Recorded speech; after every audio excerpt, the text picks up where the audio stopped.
One. Hi, I am Danya Craddock, co-owner of the Doc Bookshop. We are here live at the Doc Bookshop. We got a loaded conversation for you today. I am so excited. We got our special guest. You're the one and only John Harris. He's been here so many times.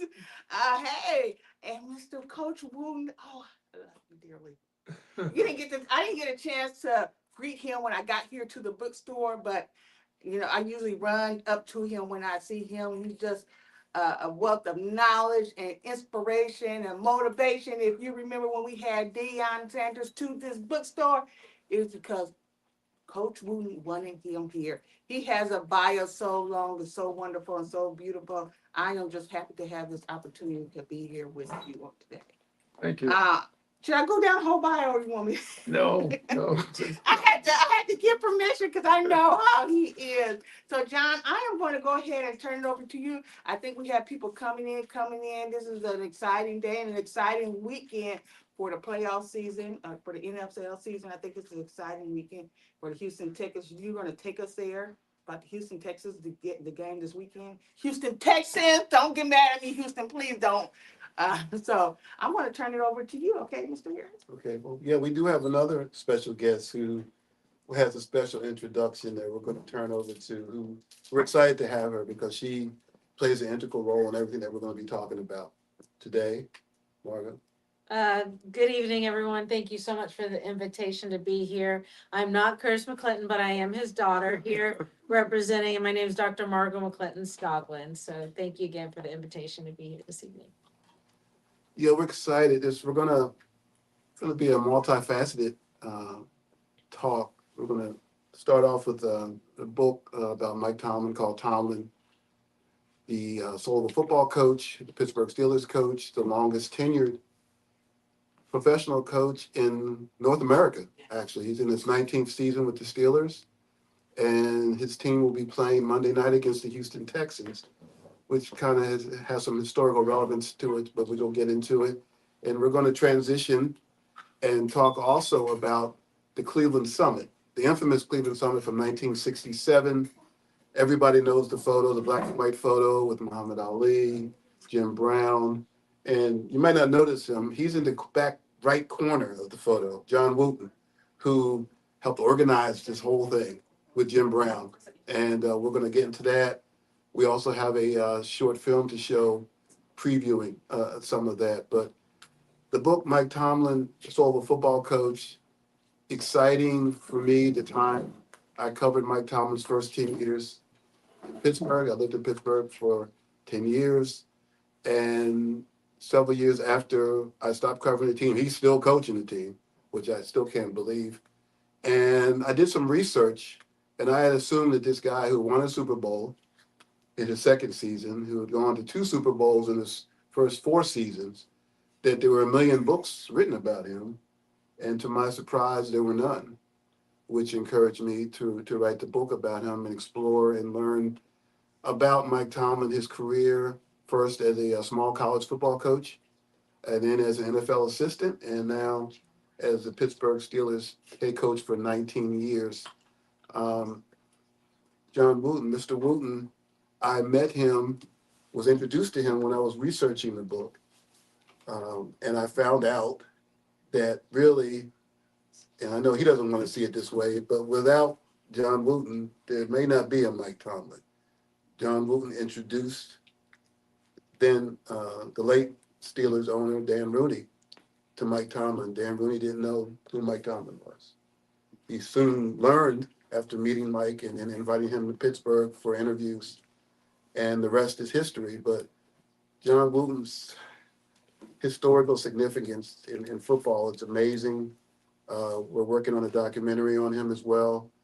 We're excited also, as we'll do on this program today, to talk about their upcoming Cleveland Summit 2 television program that will be airing next month during Black History Month, and also will be airing at the Super Bowl in San Francisco. And we've talked about this before here about Mr. Wooten with Mike, but just kind of refresh people a little bit and tell your position at that time. It wasn't like you just went up to Dan Rooney and said, hey, talk to this guy, Mike Tomlin.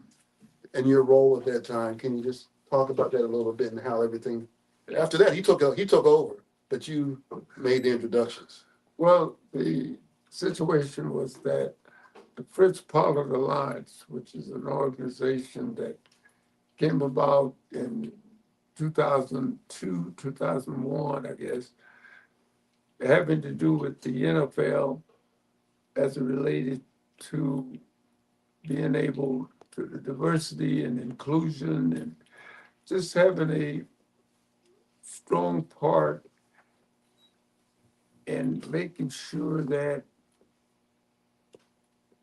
minorities in general, not just blacks, but just minorities in general, would have the opportunity to coach, to be in the front office, to do all kind of things in the NFL. And that came about because the late Johnny Cochran, which most of you know what he is about, and a labor lawyer by the name of Cyrus Mary out of Washington had gotten together and they had a study done by Janet Warren there at the University of Pennsylvania. And her study concluded in the study was the fact that minorities simply weren't getting the opportunities to be head coaches and general managers and just overall in the NFL. And Johnny being Johnny took the position that if this was true and the NFL wasn't willing to negotiate something, then he was willing to litigate it because he was going to take it to court as a labor problem. And the late Paul Tagliabue was the commissioner, and instead of him taking us on, the organization, to fight against it, he created the Diversity and Inclusion Committee. And that committee was, he appointed the late Dan Rooney as chair of that committee. And from there, all of this came about. We would, during this time of year, we would meet with the diversity committee chairman, the commissioner, and talk about what minorities, coaches, and front office executives would have the opportunity to be interviewed for the job that was open or whatever. And you heard about the Rooney Rule. The Rooney Rule came from that, whereas what's going on right now in the NFL, when they have openings at the president, general manager, executive positions, the team has to interview at least 2 minorities.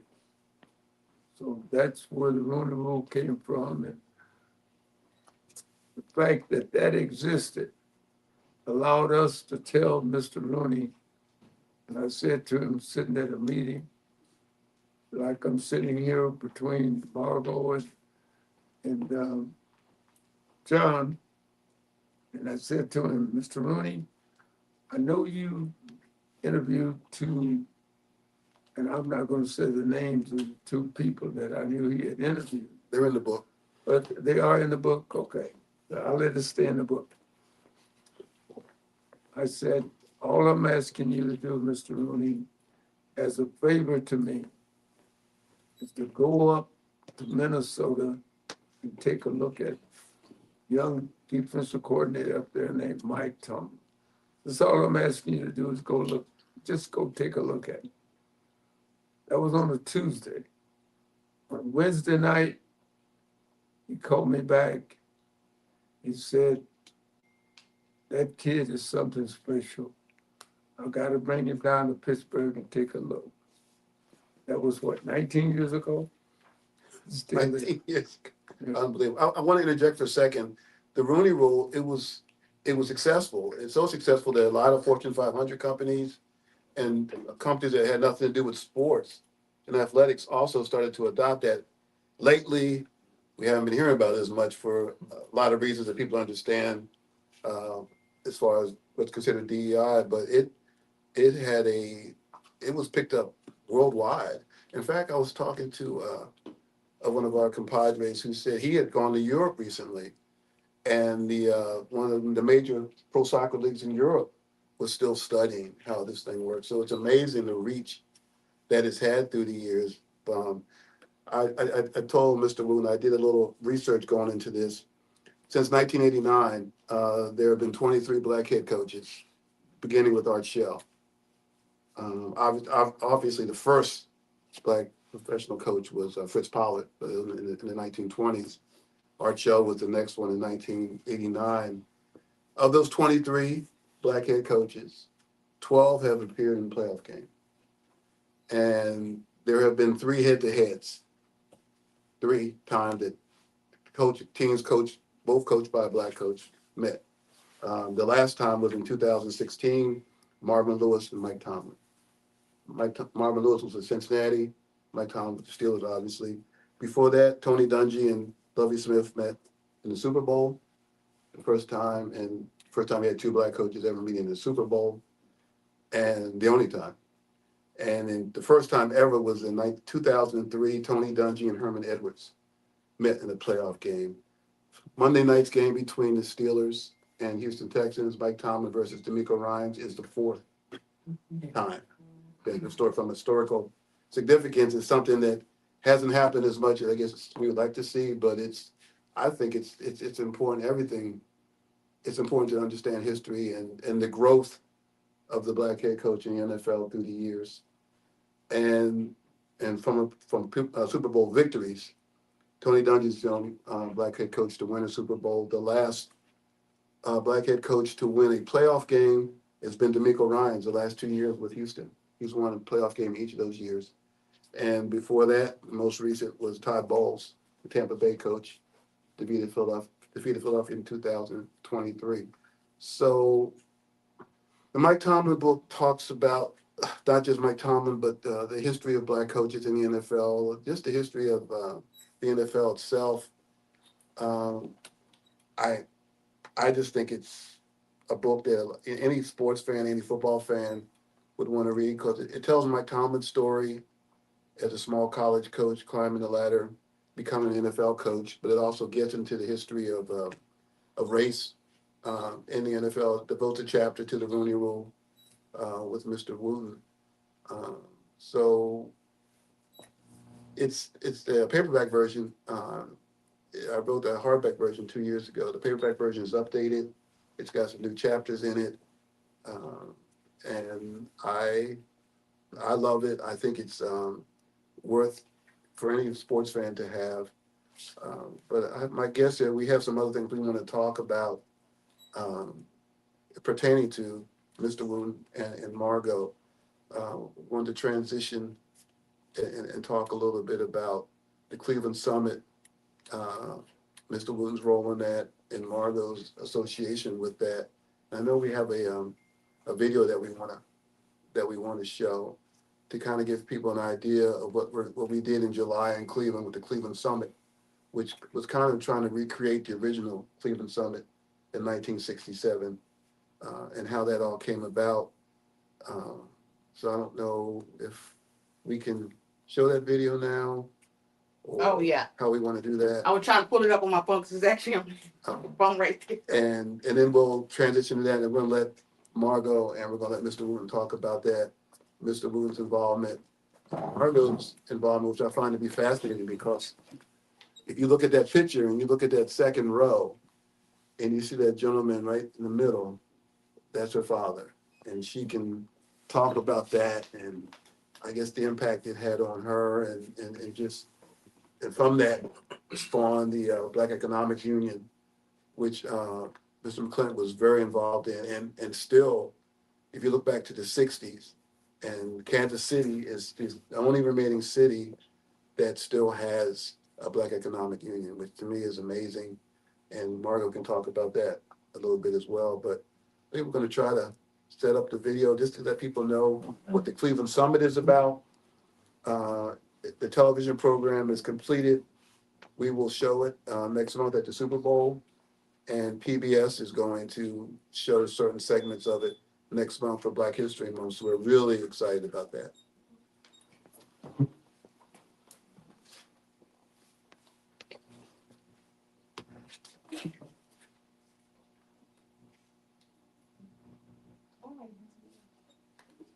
Did you have volume on? You did have volume on this. Yeah. Yeah. Mhm.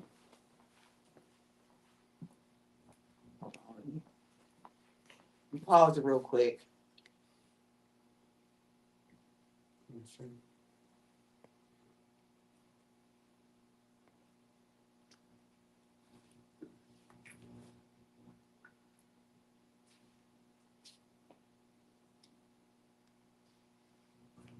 Make sure the TV is. I don't know what's on. I hear something. Yeah. I have it. The version I sent you had audio on it. Yeah, it's not even playing through my phone when I disconnect. Sorry, you guys. You want me to resend it? If your phone is on silent, maybe if you take it off of silent. It's not on silent. It's not. Well, come over here and see. I'm good, but I ain't that good. I know it's not on silent. Okay. You know, I thought I was good with this technology. I am pretty good with technology.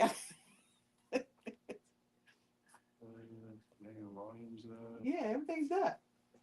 But I know we had volume when you sent it to me. Yeah, Mark, I was looking at it just now. You're not connected to the Bluetooth anywhere, are you? No. Where's the TV thing? It's right here. Cause it was working for the book club. Oh, you played it for the book club? Well, no, I mean, you had sound. Okay. See if it's on. Huh? Check the mute. Yeah. Hit your mute button, see if it's on. Nope, it's not. Nope, I don't know what's that video about, honey. No, we're gonna see it. Yeah, we're going to see it. Okay. Technology is going to help us. Put it on your phone. We're going to jump it off that speaker and run it. I can run it. Okay. Yeah. Okay, I don't think I have a link to it. Did you send it to me? Like, I don't. Yeah, I'll send you. Yeah. Okay. I'm wondering because it's not really a video. It's actually it's actually no. It's an MP4, so it should automatically play. Margot, do you need to go over there and help? Margot, are you techno? I'm troubleshooting while you're going, but what about your settings on your phone? No, I did this earlier for a book club, so it Did can't. you send it to me, Daniel? Yes. I'm gonna check the audio settings on the You want me to send you one copy of it? No, I'm talking about audio settings in your phone. Did you check that? So it doesn't have a URL link. I just said yes. See if you go to your settings on your phone and see if there's something there. Oh, That's the reason I think. What's your favorite? Oh, your Bluetooth is on your Wi-Fi. yeah. Okay, go down, go back. Is it on YouTube? It's not on YouTube yet. Yeah, we're still on the No. panel. Okay. Well, her sound was working. Maybe if she does hers, was that the video? Yeah. We can play it and then he play it. Wait, let me see. Oh, but it's not on YouTube, and we can't put it on YouTube, can we? Mm. It can't be on YouTube. If it doesn't work for me, then maybe it might be The TV. the, you know how's it?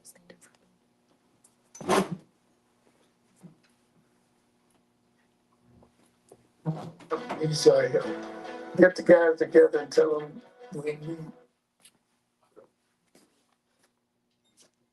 in Cleveland. Together, these men gave Ali the public support he needed to fight for his freedom. Yes. I need to get back to real. Yeah. I just started over.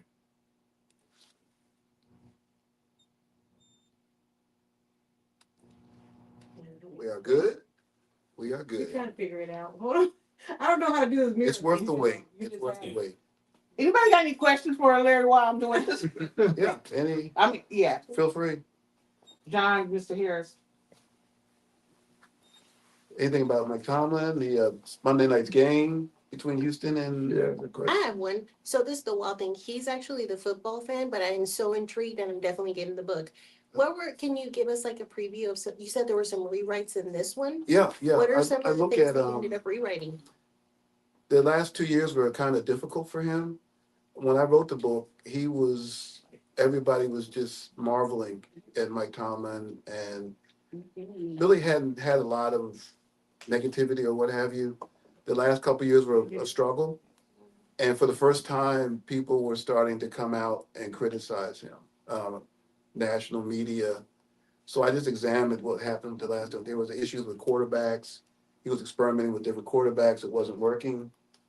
And people that were always praising him were not praising him anymore. When I wrote the book initially, it was the perfect time to write about a great coach who no one had ever written about. But then, as in anything in life, over time, people start to look, they start to pick, they start to come up with things. So I wrote it from the standpoint of, 2 years later, would I have written this book 2 years ago? Because same coach, but a different perspective. So to me, it was intriguing to talk about what had happened for him over the last 2 years, ups and downs, learning from mistakes, and getting better and improving as a coach. Like that. I talk about the last 2 seasons, how he had made a transition from Kenny Pickett as his quarterback, and he brought in two quarterbacks last year, Russell Wilson and Justin Fields. It didn't work out. And he took a hit for that because those were his choices. So this year he transitioned to Aaron Rodgers, who people were not that excited about it because Aaron Rodgers was 41 at the beginning of the season. He's 42 now. And last week, Aaron Rodgers pulled Mike Tomlin's fat out the fire. They won the playoff. They won the final regular season game, qualified for the playoffs. So now Mike Tomlin's a genius again. So I guess it was just the last 2 years of evolution of a coach who's been at the same team for 19 years, which if you think about that, it's just unbelievable.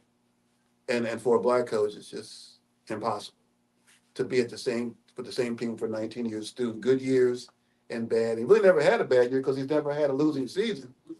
But over 19 years, people start to find cracks in the armor. And he hasn't won a playoff game. When's he going to win a playoff game? He hasn't won a playoff game since 2016. Yes. Do you think any of that criticism is coming from a political climate? Oh, yeah. From the time he took the job, Right, he was not the favorite son, the favorite choice. right. So he never has been embraced with open arms by the fans or the media in Pittsburgh. It's never been the case. So it's always been an upward fight. Yeah, I better Fight play it for him. out. And if anybody watched the game last week, they put the camera on him after it was over, and he went like this and blew a kiss. And I think that was to his critics, in a sense. There was a lot of pressure if he had lost that game, and I think we may Yeah. be ready to go. Go for it. Okay. If something happens. Okay.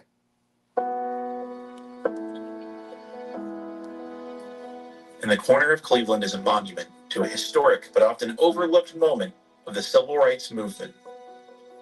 In 1967, Muhammad Ali refused to be drafted into the Vietnam War. Standing on his strong faith, he lost his championship title, was expelled from boxing, and faced the threat of imprisonment. However, legendary Cleveland Brown running back Jim Brown refused to let Ali stand alone, knowing they were both in a brotherhood of athletes and activists ready to stand up on Ali's behalf. Because Jim said, Jim needs our help. Get the guys together and tell them we'll meet Saturday night in Cleveland. Together, these men gave Ali the public support he needed to fight for his freedom. And now, 58 years later, John Wooten is bringing new and old voices together in Cleveland to speak again. There's nothing in the world more important than people. That hasn't changed. We owe it to the American people to establish a new code of conduct. Let us see each other as we really are.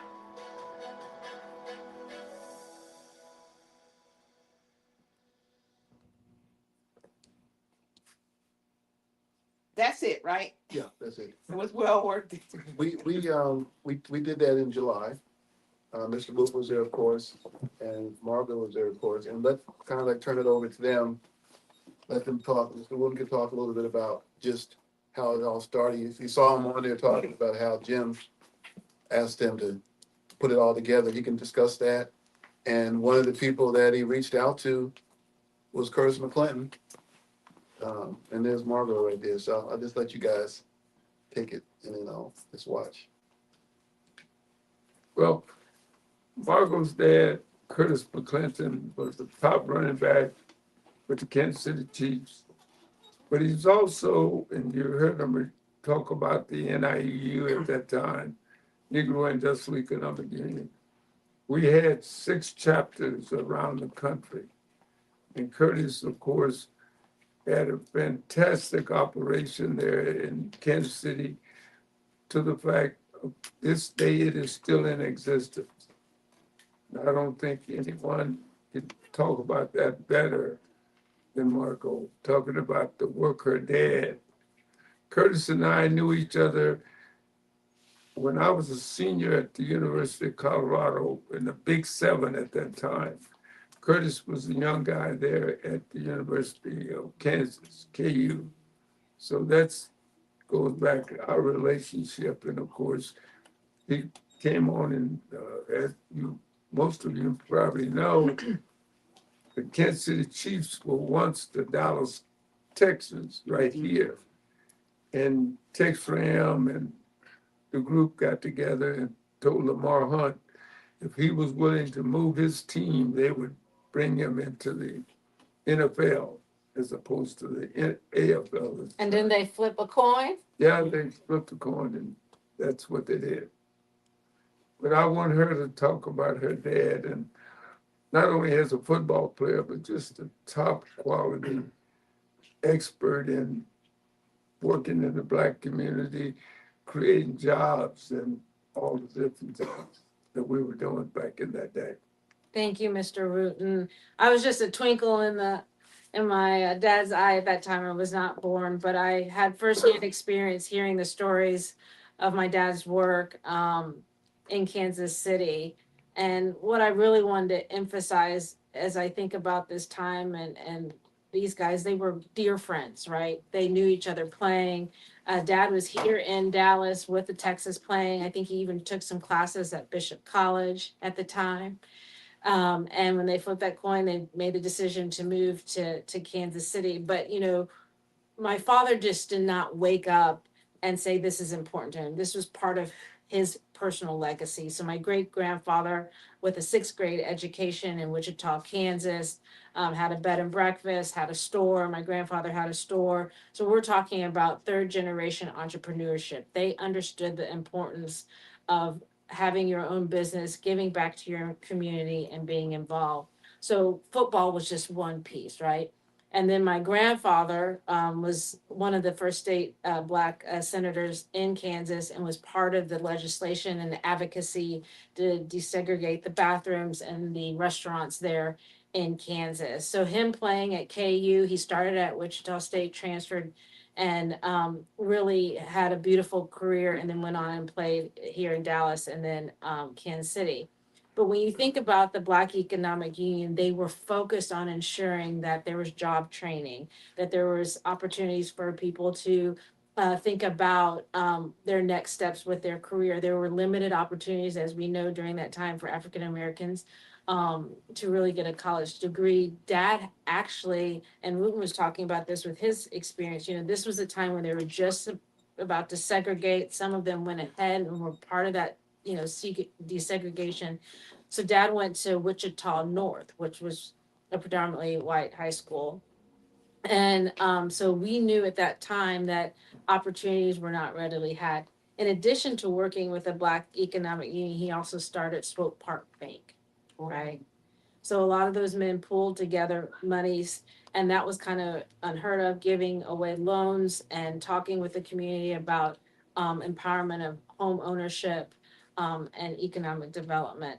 Mr. Wooten is correct when he said that it's the only, Black economic union left in the United States at this time. I remember hearing Dad talking about working with a lot of the women to write the grants to, Washington DC. It was even noted by Jimmy Carter, who later appointed him to be a part of the, um, Department of Commerce, where he went to DC. Other pieces that we know is that, again, these guys were friends. They had an ultimate respect. When Muhammad Ali wanted to make a stand, Jim Brown, Wooten called Dad, and there was no questions asked. He was on a plane there in Cleveland, standing, and he may not have agreed with everything. My dad also spent some time in the military.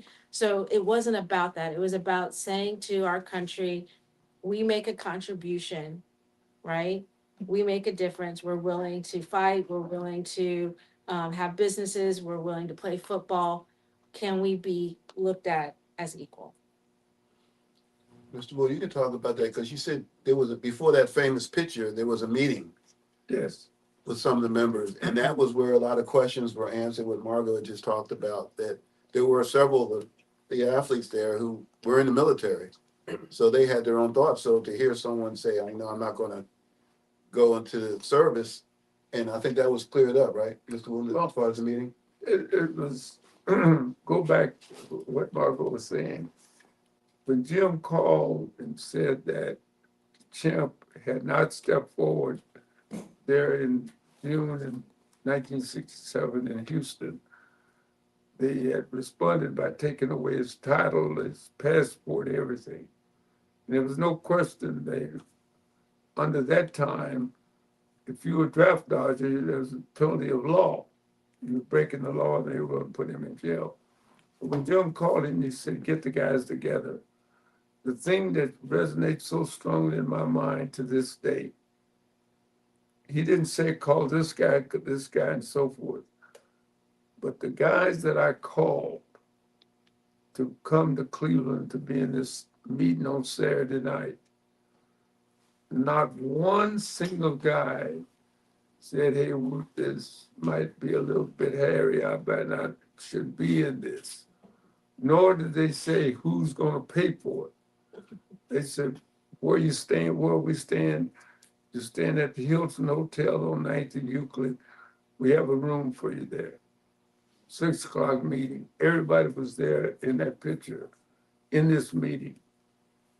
Now, people, when they see that picture, they ask, well, why was Carl Stokes, who later became that year the first Black mayor of a major city, why is he in that picture? He's in that picture because he's the legal counsel of NIEU, Negro Industrial Economic Union. But the whole thing of the meeting, Jim, Curtis, Bobby Mitchell, Willie Davis, these guys were already in and had served in the service on active duty and everything else.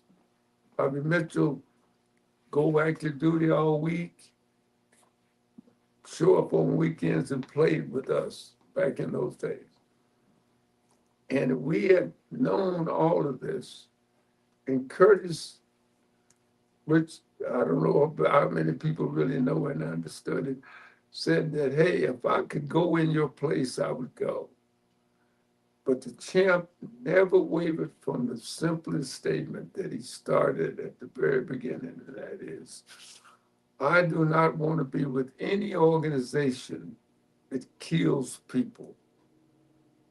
I don't want to be in that. If people are being killed, I don't want to be a part of that organization. He never wavered from that. And then every one of the players that you see here had the opportunity to stand and say what his vote was, what he supported, and it was a complete unanimous decision that we would call a press conference that Sunday out at the NIU office that's located at 105 in Euclid. And if you're ever in Cleveland, you'll see that monument still there, showing this particular place where we had the meeting.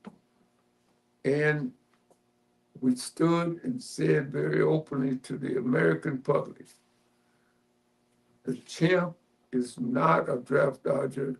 He's a conscientious objector, and we support that. I took it all the way to the Supreme Court before they ruled that he had not violated any laws of this country. And look how his life, when you think about it, look how Ali's life turned out. One of the great humanitarians in the world, not just in this country, because he worked and gave and had people working and just contributing all those, fighting in all those countries so that the people could see him, but more so to be able to help make money and finance and so forth.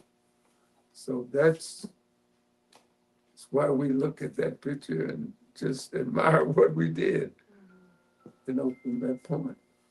And I wanted to jump in and say one other piece is that if, we have a young lady here. How old are you, Blue? 4. You're 4 years old. So if we think about the next generation, I would just want to emphasize to them when we are a week out from celebrating Martin Luther King, in every area in this country, there have been people who stood up, spoke out, used their own talent, resources, money, and time away from their families to ensure that we all had a better chance, right? And so my dad's still alive. He's right down the street at Mansfield. He's in memory care. I can go hug him. I can go talk to him. He does not remember much currently, but he remembers things when he was little and things of that nature. And I can still have conversations with him. He's a little slow, but he gives his regards. But I just know if he was here, he would just say that he would do it over and over and over again. But it was a sacrifice. Try to imagine today what these athletes, Bill Russell was there, Mm. Won more championships than anybody. Jim Brown was there, considered the greatest running back. Try to compare that to today. Try to think in your mind. I'm not even gonna throw any names out there. You come up with your own names. Think of some of the elite athletes today doing that. As Mr. Wooten said, not worrying about, because what do you hear now? Well, I'd like to say something, man, but I can't because it could affect my endorsements. But try to imagine the elite athletes of today doing that, posing, sitting up at the table, and the media, peppering them with questions, and knowing that people didn't like what they were doing, but truly believing deep in their heart. If they didn't, they wouldn't have been there. But believing deep in their heart that they were doing the right thing, and they were willing to, if you're going to cut me or, trade me because of this, well, so be it. And so you think of the sacrifice that they made, and times have changed. You can drink at any water fountain you want now, and things like that. But and that's one of the reasons why we were just so passionate about this project, is to you gotta know your history, Mm-hmm. and this is so important. Right, and Wooten and my dad did not make a lot of money when they played. They had to go and get other jobs. So he would go coach on the side, or he was working with the Black Economic Union, or throw the paper. I mean, whatever it took. Now, if you won a championship, you may get a little bit more money, but it was much different than it is now. And then think about the culture of care, even playing, right? When you got hurt, just keep it moving, right? And so it's interesting to see from the time dad played to now that, all the work with Pollock and everything, it really made a difference for the health care of the men, financially, the pensions, everything. It's just really a blessing to see that these men that play right now benefit from the work that you and my father did. So thank you, Mr. Wooten. Thank you. I know we got to have some questions after that. I had a question. You made a pretty interesting point about today's athletes and like how they, like it doesn't seem like they would want to put their neck out in the way like you guys did and Ali did. What do you feel like is the purpose or like the reason behind that? And obviously you don't know. I mean, it's just different now, but I think that's one of the reasons why we want to do this. People are going to see this, and it's going to bring back a lot of memories. It's going to make people, and it's probably going to make a lot of people maybe ask that question. Yeah. Why aren't the athletes of today doing more, asking more, sacrificing more? I mean, you're making $100 million. Does one endorsement really make that much difference? I mean, that's the way I always look at it. Well, I'm like, it's just, yeah, it's sometimes it's inconceivable. But it was a different time. There was more, it was just more passion, but there was more united back then. You were fighting this Yeah. cause as a group. You're fighting for equality and all those things. It's a totally different time. Well, when I think of the players now, I don't want to, but knowing your history, number one, being entitled, overwhelmed, right? I mean, there's pressure with success, right? Everyone talks about the joy of success, but you remember the song More Money, More Problems, right? Right. And it comes fast and you're having to learn about taxes. When you go and play in one state, you're taxed differently in California than you're taxed in Georgia, right? Right. And what we're seeing with these guys right now is just absolute overwhelming, and everybody's coming at them. So not only are they not even thinking about how can I make a sacrifice and stand up for the rights and issues and advocate, they're just in survival mode. And we all know the statistics, right? After a player plays, I was just down in Houston, and this young man said, I played, and he gave me the school, and he gave me the team that he played in, and he was, giving us our drinks and waiting tables. Yeah. And he was a professional football player, Wow. right? That's just 2 days ago. Wow. I want to say, friend, what happened to your money? Yeah. And we know statistically, after they play, they do not always maintain their finances. And that's an area that to me, is the next step, is teaching the 4-year-olds this history, teaching the players the history, but financial literacy. Yeah, I got a question. First of all, thank you, Mr. Wooten, and John and everyone being here today. But it's direct to Mr. Wooten. It's an untold story when you all started that Cleveland to lead up to all the and for African American players they can grow in the business. But it's an untold story that the NFL don't talk about. In 1995, Walter Payton put together a bid to buy the St. Louis Cardinals. And his bid was turned down and gave it to George Franioni. And she moved the team from St. Louis to LA. And the thing was, they had two teams coming in, Jacksonville, and another team was coming in. He's supposed to get the bid. I talked to James Brown about 8 years ago at a book signing, and he said the NFL owner is a good old boy system. They do not want African American owners.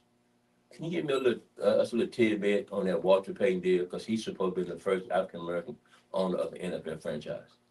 And on top of that, he can tell you about where we are now as far as ownership, because it's evolving.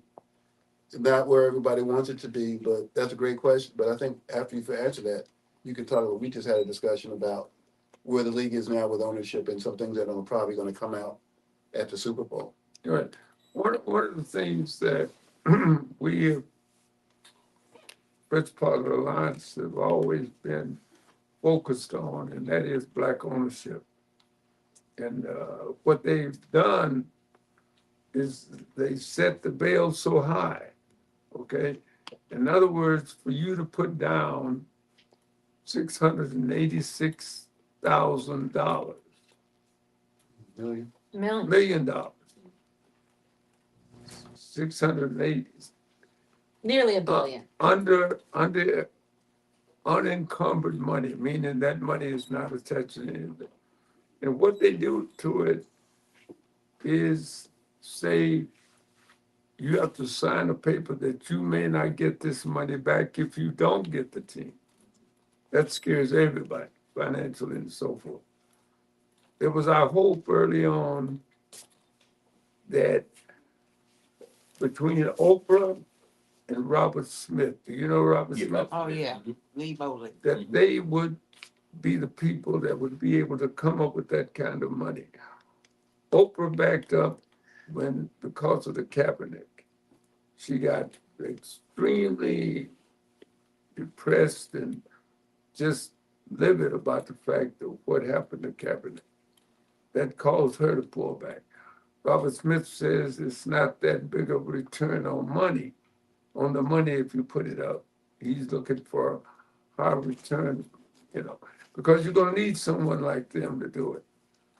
But I think that we're at a point now that Atlanta just might be, Arthur Blank may be willing to accept a deal that's a little different than that. And even to the point, he is the chair of the finance committee. I don't know if you follow, I know Yes, you follow the He NFL, owned a Home Depot. but if you know it, everything is run by committee. Mhm. That's why when Tagliabue named Mr. Rooney the chair of the Diversity and Inclusion Committee, which was purposely designed and created to make sure that minorities were getting the great opportunity. But when they named Mr. Rooney the chair, I told Cyrus and Johnny, we have just won.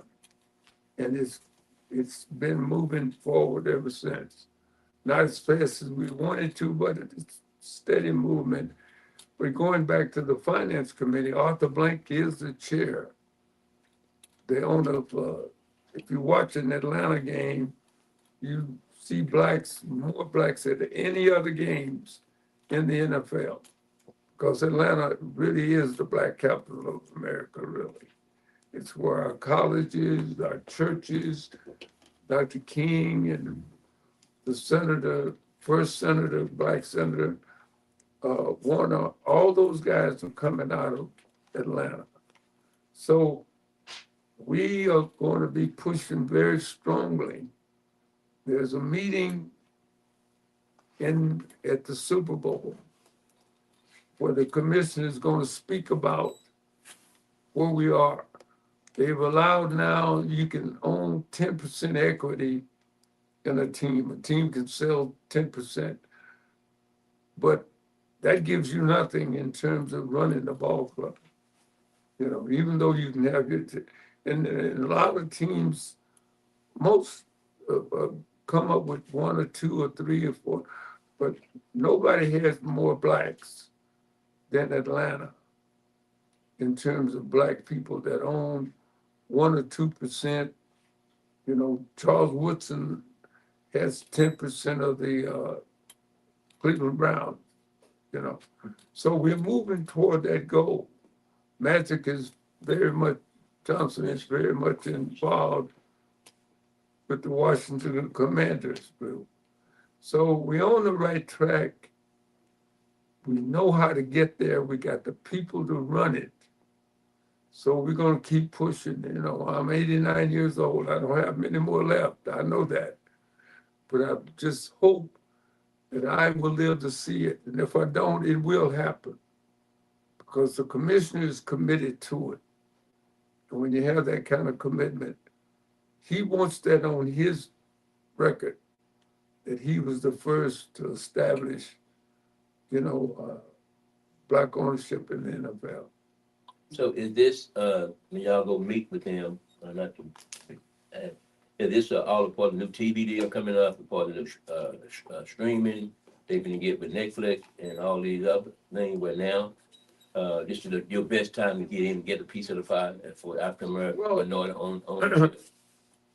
I just think that he recognizes that the time is right.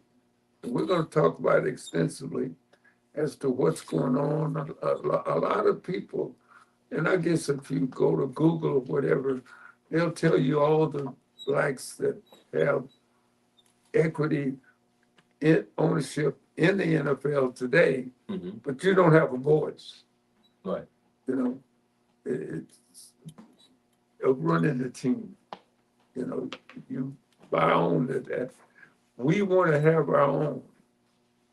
We want it run by black folks, period.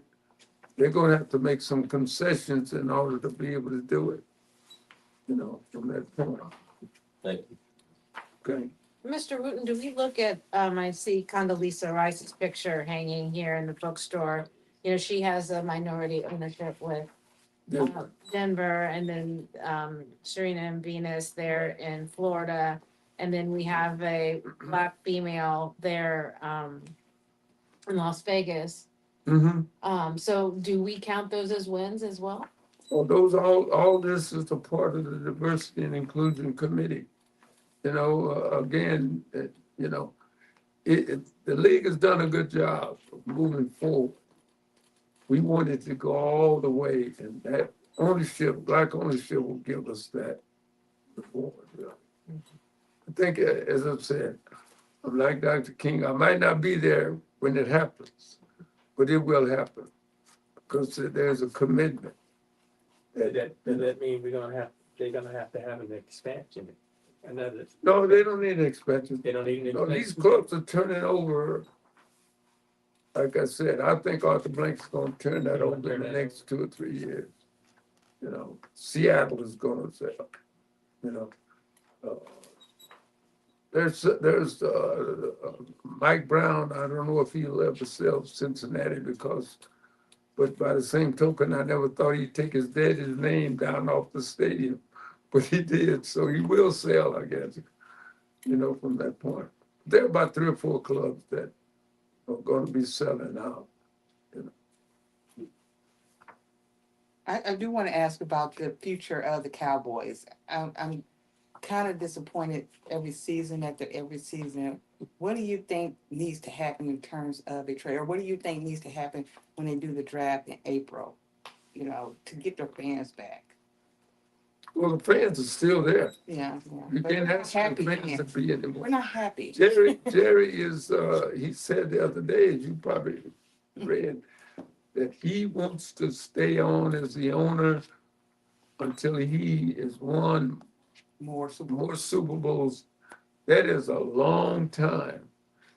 His great grandchildren might not ever see that, you know. I think that, you know, I think that if he steps down and just take the GM off of his name and let Stephen and Charlotte run it, I think you'll see a different atmosphere. I have to interject here. This guy right here is involved. The last Super Bowl that the Steelers won, the Cowboys won. You know, you do know if you don't know, it's in the book that Mr. Wooten orchestrated, was heavily involved in the Herschel Walker trade.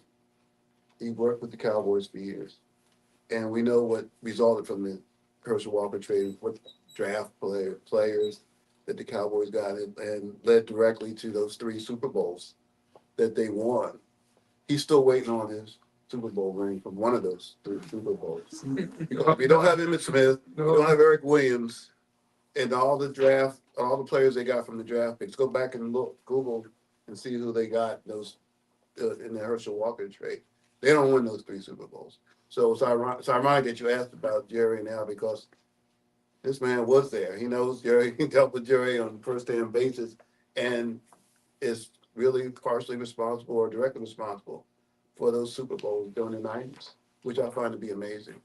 To be honest with you, he won't talk about it, but I will.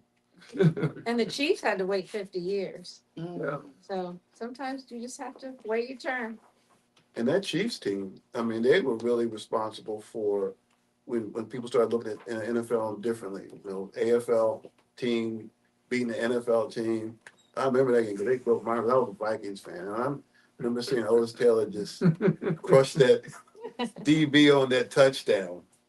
But we realized, hey, those guys can play. And, you know, the Chiefs were one of the first teams to really focus on HBCU players. From And- Grambling and Yeah. for sure. You know, But it was near that whole bunch, yes, sir. I don't know if Mr. Wooten, if I remember this, but speaking of the Kansas City Chiefs, Kansas City Chiefs back in the 70s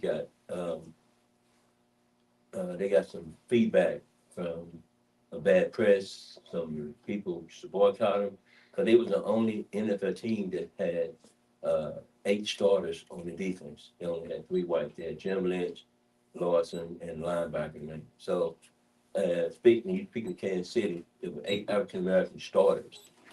And so they got feedback and and people just didn't like it. And so they always been the team, them and the Raiders, that they always had black players by the position, not of the color. And I think that sometimes they get lost in the shuffle because Hank Stram was that guy. I want talent. I don't want color. And I think when you look at Kansas City now, to me, it started there because they were heavily infiltrated with African American players and stayed with them. Yeah. But, and, you know, that come directly from, Lamar Hunt, just being a fair guy, you know what I mean? Of course, Lloyd Wells was their chief scout, and Lloyd Wells knew that he could tell Mr. Hunt who to take, who to pay, and they would do it. And they still tell you now, the Hunts do the best job with their former players. They take care of They their take care of their family. guys, you know, they bring up the ambassadors club, I guess they call it, the whatever. Chiefs Ambassadors Club. You know, they just do it the right way. And, you know, Clark is following what his dad taught him, and, you know, from that point. So, You make a great point, and Dad talked about that. He was really proud about being recruited on a team. yeah, Buck Buchanan. I mean, and to grow up with these guys. I mean, these are good men. They weren't great players. They were good men. So when you talk about recruitment, you're just not talking about a player, but also their character, right? That's true. And Dad shared stories that when they would go to different cities, the black players would have to put a hood over their head and sneak up the back of the hotel and say that they were Indian, or sometimes sleep in a car, or sometimes sleep. Really? Yes. Yes. 'Cause they- You know about the Green Book, right? Yeah, but I. So they had to sometimes use a Green Book, or they couldn't be in a. I mean, this is during the time that. It's in the late 60s. Yes. Yeah. I mean, City, when I say when. Oh, we got it. I know that's right. When I say sacrifice, I'm not just saying words. I'm saying the humiliation, the lack of pay, having to get another job, sometimes being spat at. I mean, when they won, of course, they were celebrated, but you know, this was a time that they were true trailblazers, and the AFL was brand new, right? Brand new. Lloyd Wells, I was just gonna interject, sorry. I saw a video of him, and just think about this for me, he wasn't even a general manager. He was, yeah, when the Chiefs won, Mike Garrett, who was running back on the team, they were interviewing him in the locker room afterwards, the national TV. And he almost grabbed the mic from the guy and said, hey, I want you to talk to Lloyd Wells. Think about this in the Super Bowl. A guy who was not a coach, a player, he talked and he said, hey, Lloyd Wells, this guy's responsible. I thought that was amazing. I don't know if people have talked about it all. From a historical standpoint, Mr. Wooten just continues to tell me to tell the history of the league. The NFL history is so rich. To me, the biggest difference between the NFL and baseball is that baseball's legacy is the Negro leagues. And people identify with baseball to the Negro leagues. If you look at Major League Baseball today, there's no progress. And the museum is in Kansas City. It's in Kansas City. But to me, the NFL, and I'm not on the NFL's bandwagon, but they've done a lot better job from the progressive standpoint as far as coaches, front office, but they don't push their history enough, their rich history. Where baseball, they tie everything to the Negro Leagues. And as a result, people don't look at we look at the history of baseball. We don't look at the future of baseball.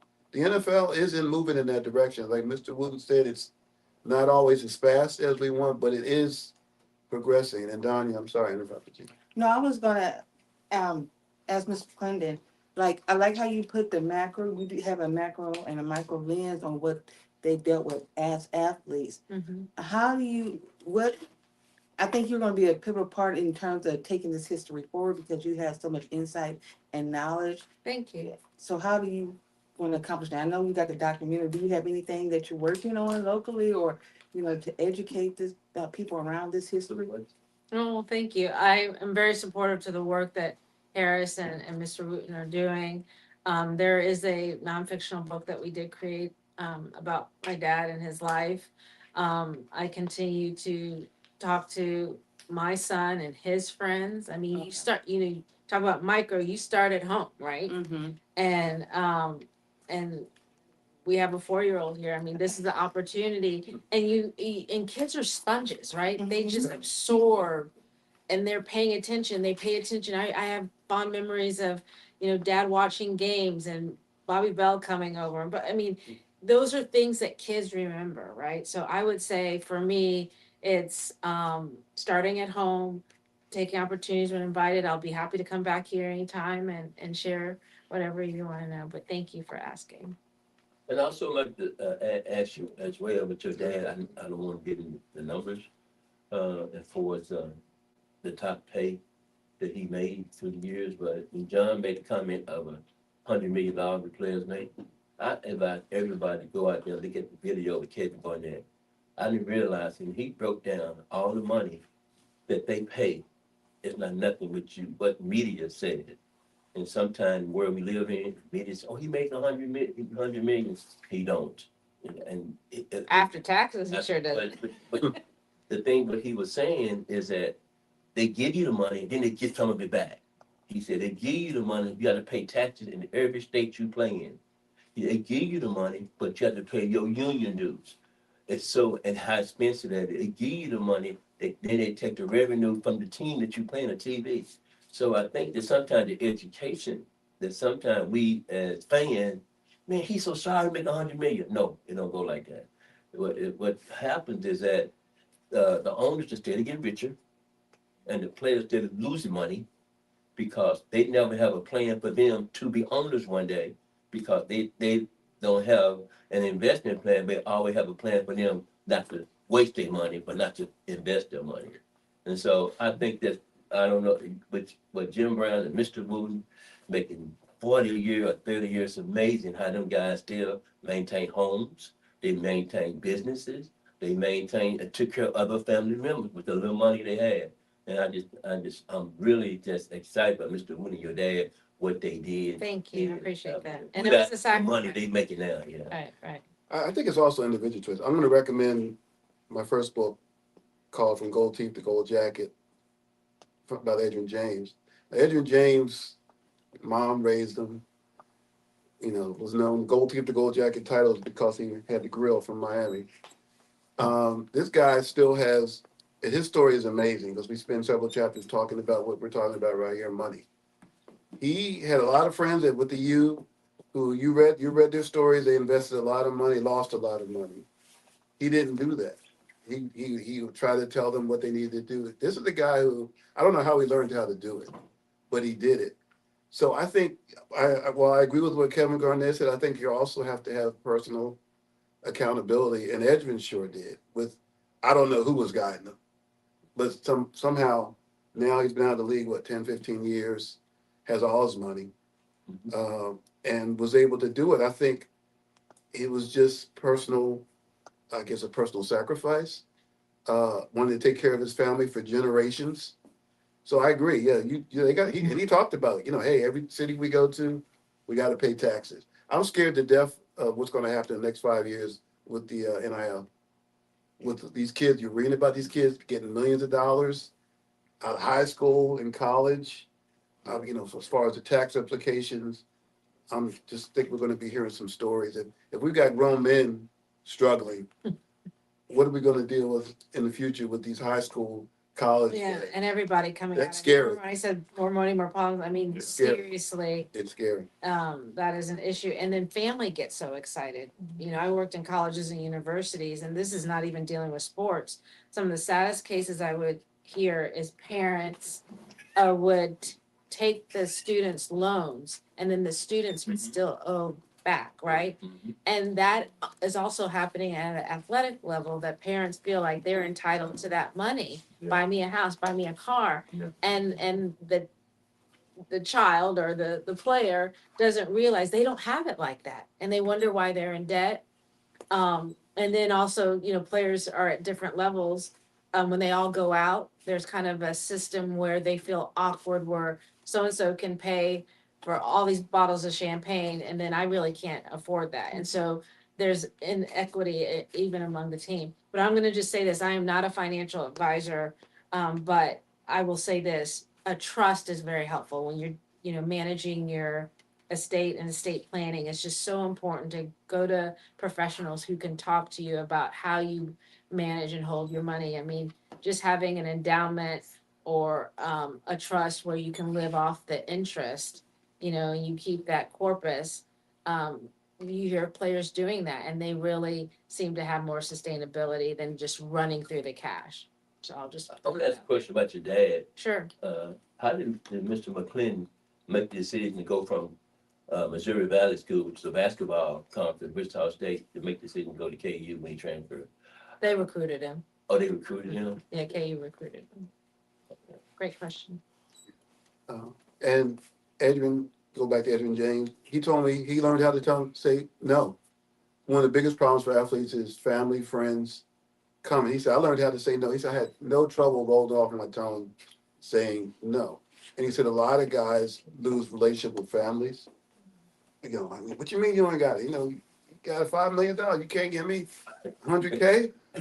So he just said, I learned how to say no and say it with pride, say it with my chest. And I call Adrian a common sense type of guy. He didn't go to Harvard. He didn't have all that. He just had common, what do you call it, mother's wit on what to do with money, what not to do with money, and what was important. And, so many athletes now are trying to, like you said, Margot, with the popping the champagne bottles and keeping up with the Joneses when you know you can't do it. Or a kid in NIM college just bought his mom a house, which is great. I'm not hating on them, but you just think of the tax implications and things like that down the line that they're going to have to deal with, and they're still in college. You have to maintain it. Well, the NFL has a program that we put in effect back in 1989 when I went to work for Jerry Jones fired me here on Mother's Day weekend. Mother's Day weekend in 1989. I went immediately to the league office, worked under Paul Tagliabue.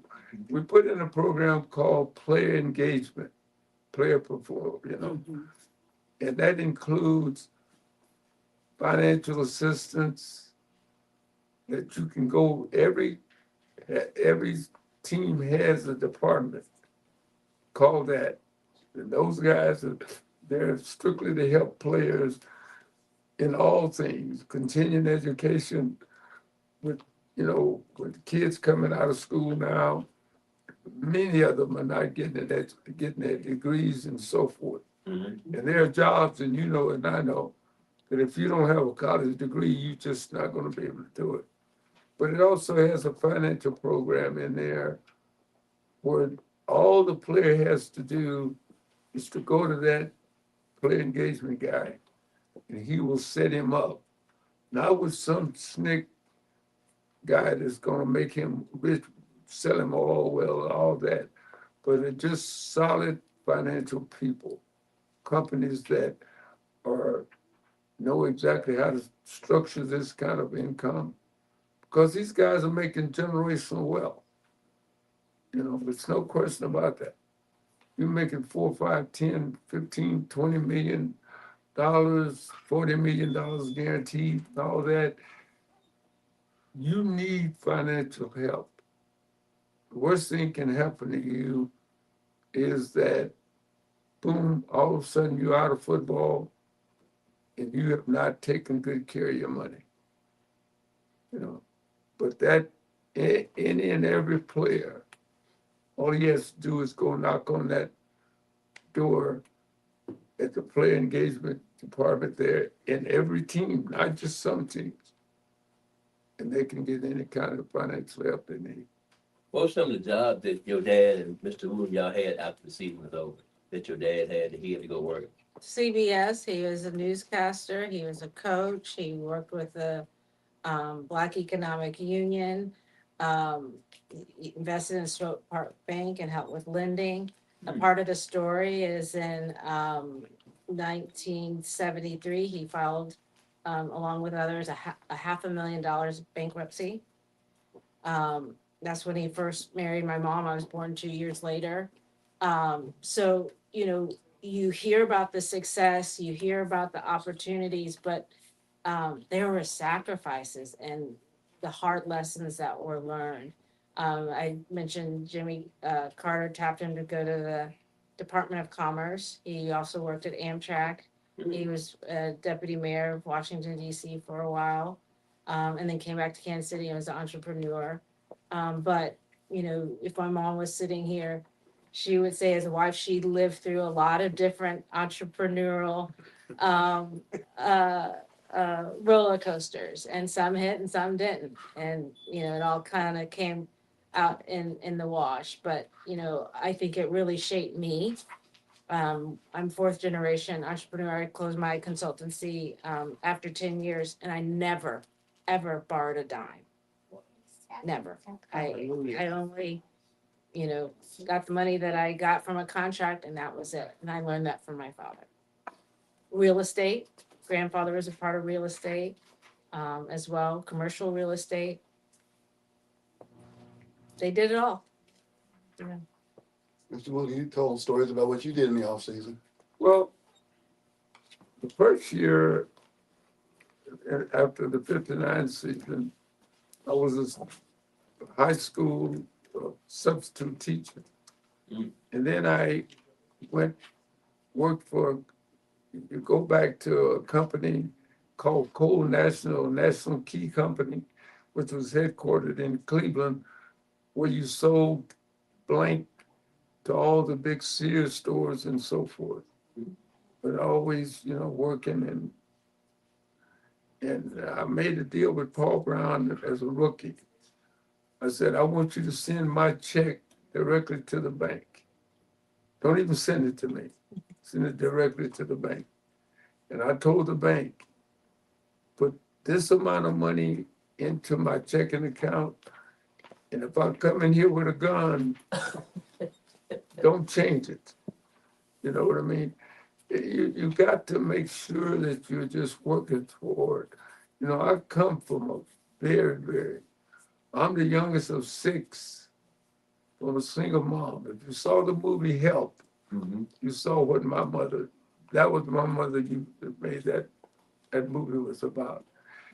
And I just always said to her, the thing that if we're gonna do, if I ever I'm gonna be able to come in here and pay for your home and so forth.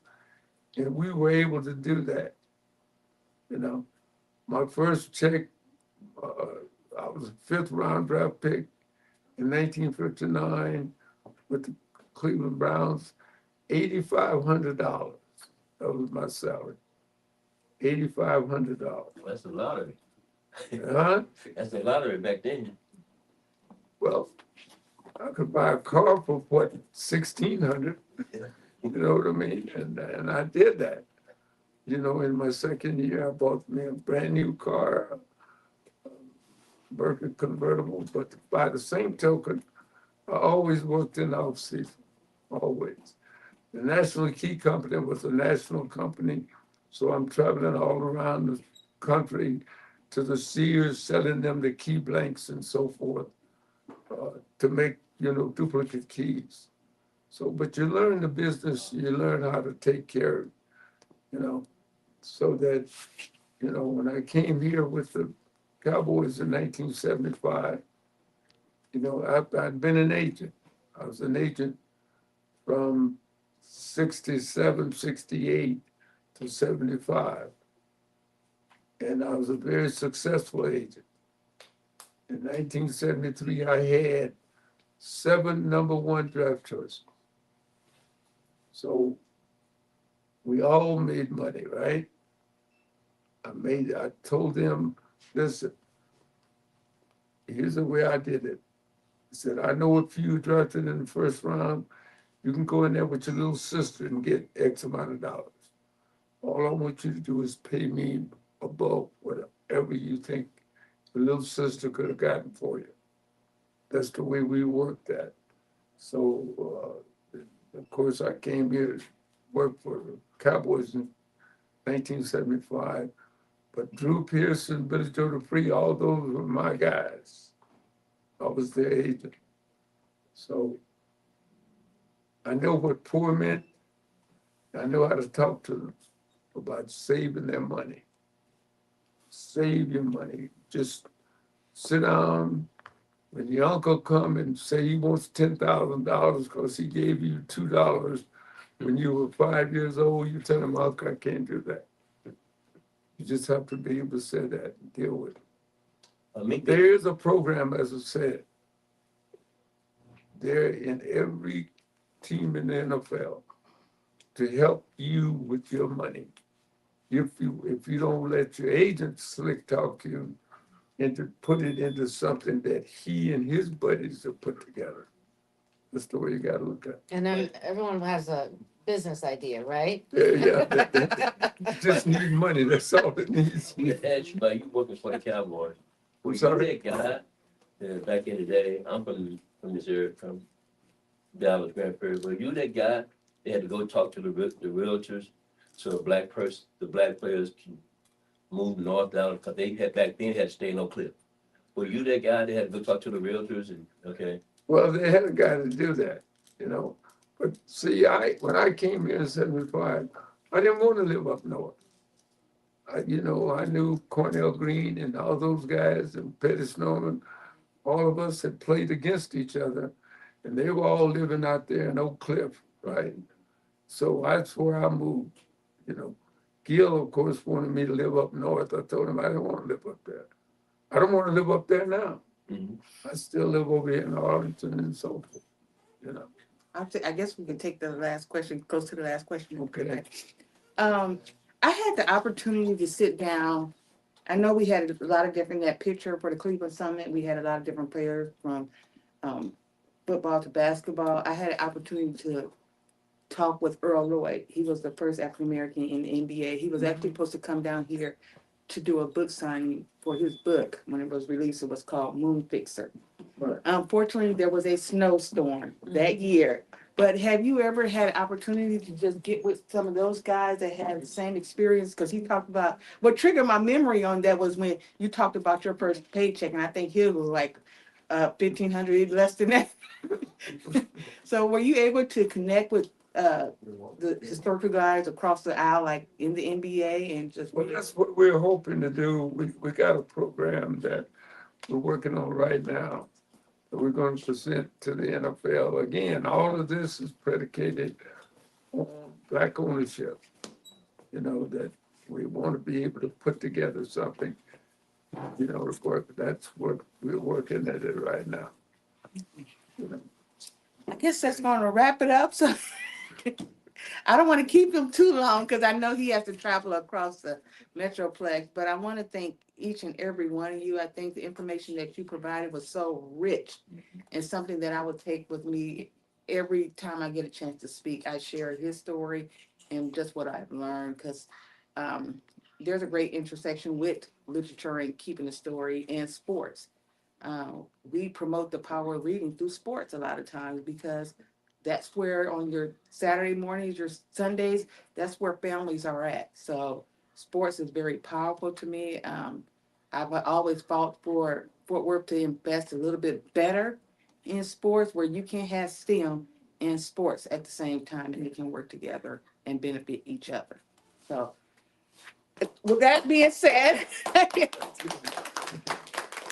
We want to thank Bookshop. I mean, just what you guys do for the area, and looking at the little one there with the books, such a wide range, array of books, which is, you know, when I was young, that was my fascination with reading. Just the job that you guys do. We thank you for having us, and just the great job that you guys do here in this area. and I just really tried to come out to Cleveland. I just really was trying to. I'm thinking about how I can get to San Francisco now. So I think I think you could probably come up if y'all want to take pictures and get books signed. And Donna's she's gonna turn on the music and grab a signing pen. Huh? Lights game. Huh? Oh, so. Okay. He wants me to go get that frying game. Man, I'm good. How you doing? Go ahead.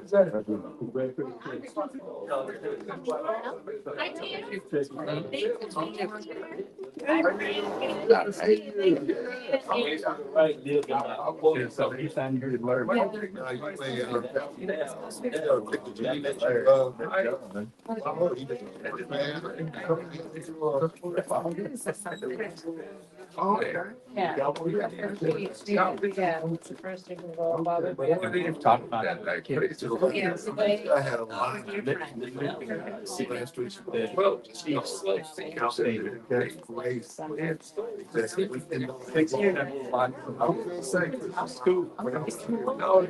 that's. I would rather see the Yeah. and that. Yeah, if you pull it up. Yeah. School. I'm gonna